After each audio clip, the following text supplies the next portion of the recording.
সিংহ ও বাচ্চা শিয়াল। এক বনে এক বাচ্চা শিয়াল বাস করত। সে জীবনে কখনো সিংহ দেখেনি, এমনকি সে জীবনে কখনো সিংহের গর্জনও শোনেনি।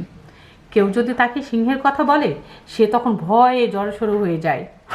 একদিন সে তার গর্তের বাইরে খেলছিল। হঠাৎ সে সিংহের গর্জন শুনতে পেল। বাচ্চা শিয়াল খুবই ভয় পেয়ে গেল। সে ছুটতে শুরু করলো এবং তার গর্তে গিয়ে লুকিয়ে রইল। এরপর সে ভাবতে লাগলো, এটা তো শুধু সিংহের গর্জন শুনতে পেলাম, তার পায়ের আওয়াজ তো পাচ্ছি না। আমি তাকে দেখিনি, জানি না তার দাঁত কত বড়, নখ কত বড়। তাহলে কেন শুধু শুধু তার ডাককে ভয় পাচ্ছি?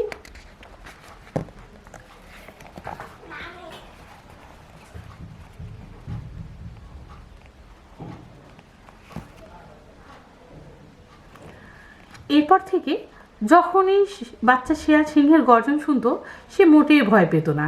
সে তার মতো খেলতে, লাফাতো, ছুটতো। একদিন বাচ্চা শিয়ালটি ভয়ঙ্কর একটি সিংহ দেখতে পেল। সিংহটি তার দিকেই আসছিল। বাচ্চা শিয়ালটি এক দৌড়ে লুকিয়ে পড়ল অন্ধকার গুহার ভিতরে। সিংহ সেই গর্তের কাছে এলো। বাচ্চা শিয়াল ভয়ে কাঁপছিল, কিন্তু সিংহটি শান্তভাবে গুহাটা পেরিয়ে গেল। এমনকি সে গুহার দিকে ফিরেও তাকালো না। বাচ্চা শিয়াল ভাবতে লাগলো, সিংহটাকে দেখে আমি কেন ভয়ে কাঁপছিলাম? কেন আমি ভীতুর মতো পালিয়ে গেলাম?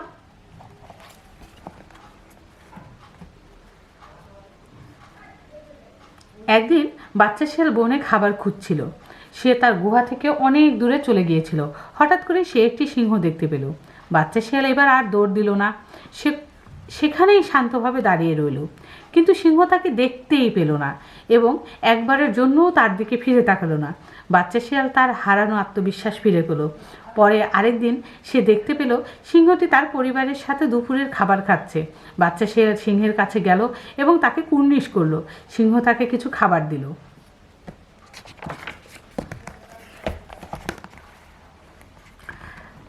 তাই দেখে বাচ্চা শিয়াল খুশি হয়ে উঠল। সেই দিন থেকে সে সিংহের সাথেই চলাফেরা করতে লাগলো। সিংহ তাকে যা দিত তাই সে খেত। ধীরে ধীরে বাচ্চা শিয়াল ও সিংহ দুজনের গভীর বন্ধুত্বে পরিণত হলো। এখন বাচ্চা শিয়াল বনের আর কোনো প্রাণীকে ভয় পায় না।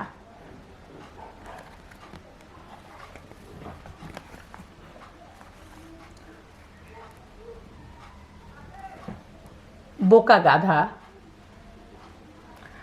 একদিন এক গাধা তৃণভূমিতে ঘাস খাচ্ছিল। তার পাশেই একটি মোরগ খুঁটে খুঁটে খাবার খাচ্ছিল। ঠিক সেই সময় একটি সিংহ খাবার খুঁজতে খুঁজতে সেখানে এসে হাজির হলো। সিংহ বড় তাজা গাধাটাকে দেখতে পেল। লোভে তার মুখ দিয়ে লালা ঝরতে লাগলো। সে পা টিপে টিপে গাধার দিকে এগিয়ে চলল। সে গাধাকে আক্রমণ করার আগে হঠাৎ মোরগ সিংহকে দেখতে পেল। মোরগ চিৎকার করে ডেকে উঠল, কুকুরু কুক, কুকুরু কুক। সিংহ আগে আর কখনো মোরগ দেখেনি। আসলে সে আগে আর কখনো মোরগের ডাক শোনেনি। তাই মোরগের বিকট চিৎকারে সে ভীষণ ভয় পেয়ে গেল। সে তার জীবন বাঁচাতে ছুটতে লাগলো। হঠাৎ করেই গাধা দেখতে পেল সিংহকে। সিংহ তখন প্রাণ বাঁচাতে ছুটছে। তাই দেখে গাধা ভাবলো, ওহ দারুণ, আমার কি শক্তি! বনের রাজা সিংহ আমার ভয়ে দৌড়ে পালাচ্ছে। আমি তার পিছু পিছু ছুটে তাকে আরেকটু ভয় দেখিয়ে আসি, যেন সে আর কখনো এদিকে আসার সাহস না পায়। গাধাও সিংহের পিছনে ছুটতে লাগলো। কিছুক্ষণের মধ্যে তারা বনে চলে এলো। হঠাৎ সিংহ পিছনে ফিরে তাকালো। সে মোরগকে দেখতে পেল না, তবে সে বোকা মোটা গাধাটাকে ঠিকই দেখতে পেল। সিংহ ভাবলো, আহ, আমার কি সৌভাগ্য! আমার শিকার নিজেই আমাকে অনুসরণ করে বনে চলে এসেছে। সিংহ দৌড় থামালো। গাধাও একটু দূরে থেমে দাঁড়ালো। হঠাৎ সিংহ ঝাঁপিয়ে পড়ল গাধার উপর এবং তাকে হত্যা করল। হরিণের শিং। এক ছিল বিশাল বন। সেখানে ছিল সবুজ গাছপালার ছড়াছড়ি, আর ছিল সুন্দর পাহাড় পর্বত এবং মনোরম জলাশয়। একদিন এক হরিণ পানি পান করতে এলো জলাশয়ের কাছে। জলাশয়ের পানি ছিল স্বচ্ছ টলটলে। তাতে সে তার নিজের প্রতিচ্ছবি দেখতে পেল। সে নিজেকেই বলতে লাগলো, আহ, আমার শিং দুটি দেখতে কি সুন্দর লাগছে! তাদের আকার খুব চমৎকার, তাদের নকশাও চমৎকার। আমার শিং দুটিকে দেখে মনে হচ্ছে যেন ছোট্ট দুটি গাছ জন্মেছে আমার মাথায়। আমার মতো শিং খোদা আর কোনো প্রাণীকে দেননি। হরিণ তার সিংহের জন্য মনে মনে ভীষণ অহংকারী ভাবতে লাগলো নিজেকে।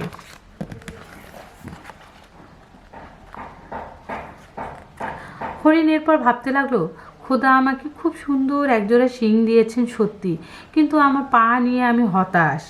আমার পাগুলো কি কুৎসিত, সেগুলো খুবই চিকন, দেখতে অনেকটা চিকন বাঁশের মতো। এই কুৎসিত পা আমার সুন্দর শরীরের সাথে মোটেই খাপ খাচ্ছে না।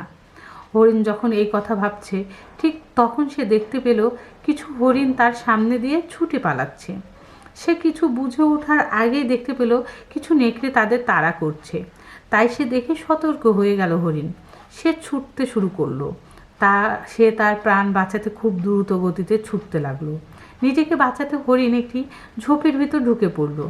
সেখানে ঢুকে সে আর নড়তে চড়তে পারছিল না, কারণ তার সুন্দর শিংজোড়া আটকে গেল সেই ঝোপের মধ্যে। বেচারা হরিণ, সে খুব চেষ্টা করতে লাগলো, কিন্তু কিছুতেই তার শিং ঝোপ থেকে ছাড়াতে পারল না। কিছুক্ষণের মধ্যেই নেকড়ের দল সেখানে চলে এলো এবং তারা হরিণকে খেয়ে ফেলল।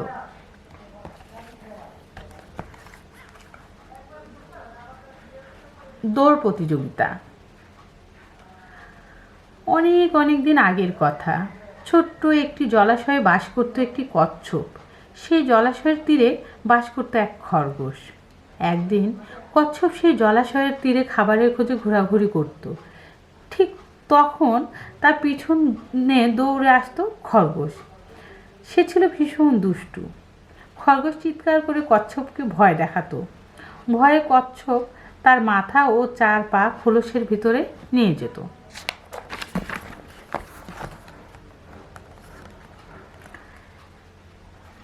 সে ভয়ে রীতিমতো কাঁপত। তার অবজ্ঞা দেখে খরগোশ হেসে গড়াগড়ি খেত। অহংকারী কণ্ঠে সে বলতো, ও হা হা, হি হি, আমি দারুণভাবে তোমাকে ভয় দেখালাম। খরগোশ তাকে নিয়ে কৌতুক করত। একদিন কচ্ছপ খুবই বিরক্ত হয়ে উঠল খরগোশের উপর এবং সে বলল, থামো, আমার সাথে আর কৌতুক করো না। আমি যদি চাই তাহলে দৌড়ের প্রতিযোগিতায় তোমাকে হারাতে পারি। তুমি কি আমার সাথে দৌড় প্রতিযোগিতা করবে? খরগোশ কচ্ছপের কথা শুনে তার লম্বা কান দুলিয়ে উচ্চস্বরে হেসে উঠল। সে বলল, বন্ধু, তুমি কি আমার সাথে মশকরা করছো?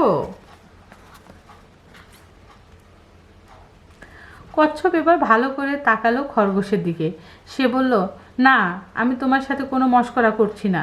আমি তোমাকে আমার সাথে দৌড় প্রতিযোগিতায় অংশ নিতে আহ্বান করছি। তোমার কি সাহস আছে আমার সাথে দৌড়াতে?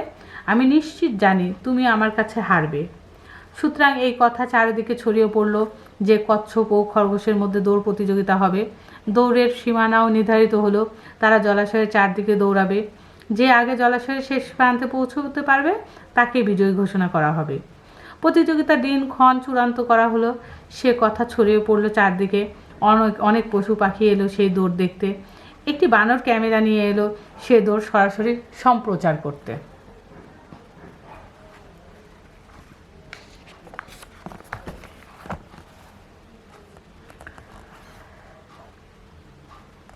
দৌড় প্রতিযোগিতার ধারা বিবরণী দিবে 2টি কাক। শিয়ালকে রেফারি নিয়োগ করা হলো। শিয়াল আকাশে পিস্তলের গুলি ছুটতেই শুরু হলো দৌড় প্রতিযোগিতা। খরগোশ চোখের পলকে অনেকটা পথ এগিয়ে গেল, তবে কচ্ছপ গুলির শব্দে ভয় পেয়ে তার মাথা ও পা ঢুকিয়ে ফেলেছিল খোলসের ভিতরে। তাই দেখে দর্শকরা উচ্চস্বরে হেসে উঠল। শিয়াল বলল, হে কচ্ছপ, তুমি সত্যি সত্যি একটি বোকা। এখন বেরিয়ে এসো তোমার খোলস থেকে, তোমার চোখ খোলো এবং সঠিক পথে দৌড়াতে শুরু করো। খরগোশ ইতিমধ্যে দৌড় শুরু করে দিয়েছে। তুমি কি এখানে বসে থেকে থেকে প্রতিযোগিতায় হেরে যাবে নাকি? কচ্ছপ এবার হাঁটা শুরু করলো। সে আস্তে আস্তে হাঁটে, তবে হাঁটা থামায় না।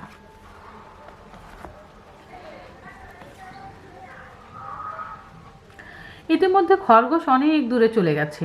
সে খুব দ্রুত দৌড়ে এত দূর এসেছে, একসময় সে থামলো এবং পিছনে ফিরে তাকালো। না, কচ্ছপকে কোথাও দেখা যাচ্ছে না। খরগোশ ভাবলো, কচ্ছপ কখনোই এই দৌড়ে জিততে পারবে না। সে এখনো অনেক পেছনে আছে। আমি আরেকটা দৌড় দিলেই পৌঁছে যাব গন্তব্যে এবং প্রতিযোগিতায় জিতে যাব। এবার আমি একটি গাছের নিচে বসে একটু জিরিয়ে নিই। এই কথা ভেবে সে একটি গাছের নিচে বসে বিশ্রাম নিতে লাগলো। ঠান্ডা বাতাসে খরগোশের প্রাণ জুড়িয়ে গেল। সে কিছুক্ষণের মধ্যে গভীর ঘুমে তলিয়ে গেল। সে এই দৌড় নিয়ে এত উত্তেজিত ছিল যে গত রাতে সে সারা রাত জেগেছিল, তাই বসার সাথে সাথে সে ঘুমিয়ে পড়ল।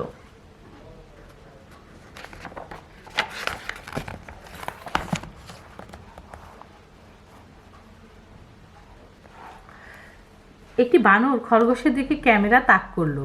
দর্শকরা ঘুমন্ত খরগোশকে দেখে হাসিতে ফেটে পড়ল। এবার বানর ক্যামেরা তাক করলো কচ্ছপের দিকে। দেখা গেল কচ্ছপ আস্তে আস্তে হেঁটে ঘুমন্ত খরগোশকে পাশ কাটিয়ে যাচ্ছে। কচ্ছপ দূর থেকে দৌড়ের শেষ প্রান্ত দেখতে পাচ্ছিল। সে নিজেকেই বলতে লাগলো, আহ, অবশেষে আমি প্রতিযোগিতার শেষ প্রান্তে পৌঁছে গেছি। আমি শেষ প্রান্তের ওই ফিতা ছুঁতে পারলেই এই প্রতিযোগিতায় জিতে যাব। কচ্ছপ লম্বা একটি শ্বাস নিল এবং আরও জোরে জোরে হাঁটতে লাগলো। একসময় সে শেষ প্রান্তের ফিতা ছুঁতে পারল। সাথে সাথে উল্লাসে ফেটে পড়ল বনের সব প্রাণী। সবাই কচ্ছপকে অভিনন্দন জানাতে লাগলো। সবার চিৎকার চেঁচামেচি শুনে খরগোশের ঘুম ভেঙে গেল। সে আর দেরি না করে ঝড়ের গতিতে ছুটতে শুরু করলো। দর্শকরা তাকে ছুটতে দেখে হেসে উঠল। খরগোশ বুঝতে পারলো দৌড়ে সে হেরে গেছে, কচ্ছপ জিতে গেছে প্রতিযোগিতায়। ঠিক সেই সময় এক বানর সাক্ষাৎকার নিতে এগিয়ে এলো খরগোশের দিকে। সে প্রশ্ন করলো, জনাব খরগোশ, তুমি কি আমাদের বলবে কী কারণে তুমি এই প্রতিযোগিতায় হেরে গেছো? খরগোশ কোনো কথা বলল না, কারণ তার বলার কিছু ছিল না। আসলে সে জেনে গেছে যে তার অলসতার কারণেই সে হেরে গেছে।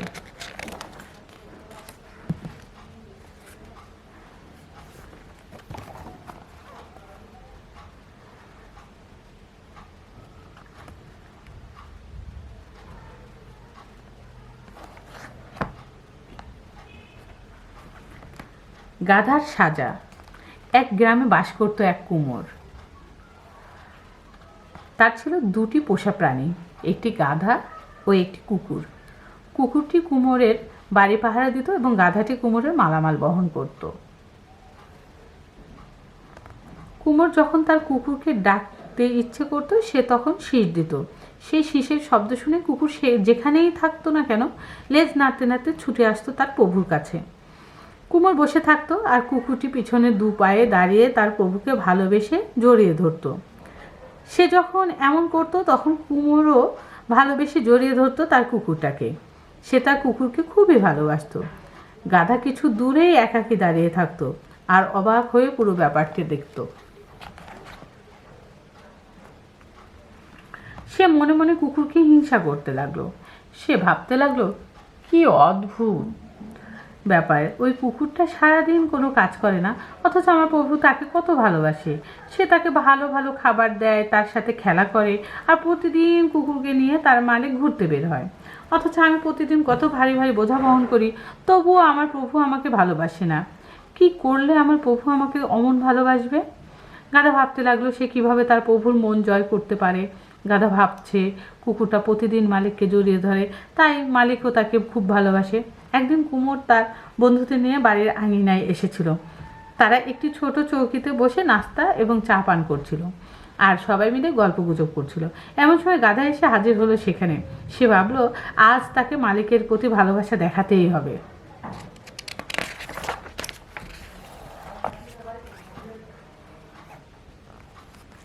গাধা ছুটে গেল তার মালিকের দিকে, ঠিক যেমন কুকুর ছুটে যায়। সে পিছনে দুই পা তুলে দাঁড়িয়ে গেল এবং ঝাঁপিয়ে পড়ল মালিকের বুকে।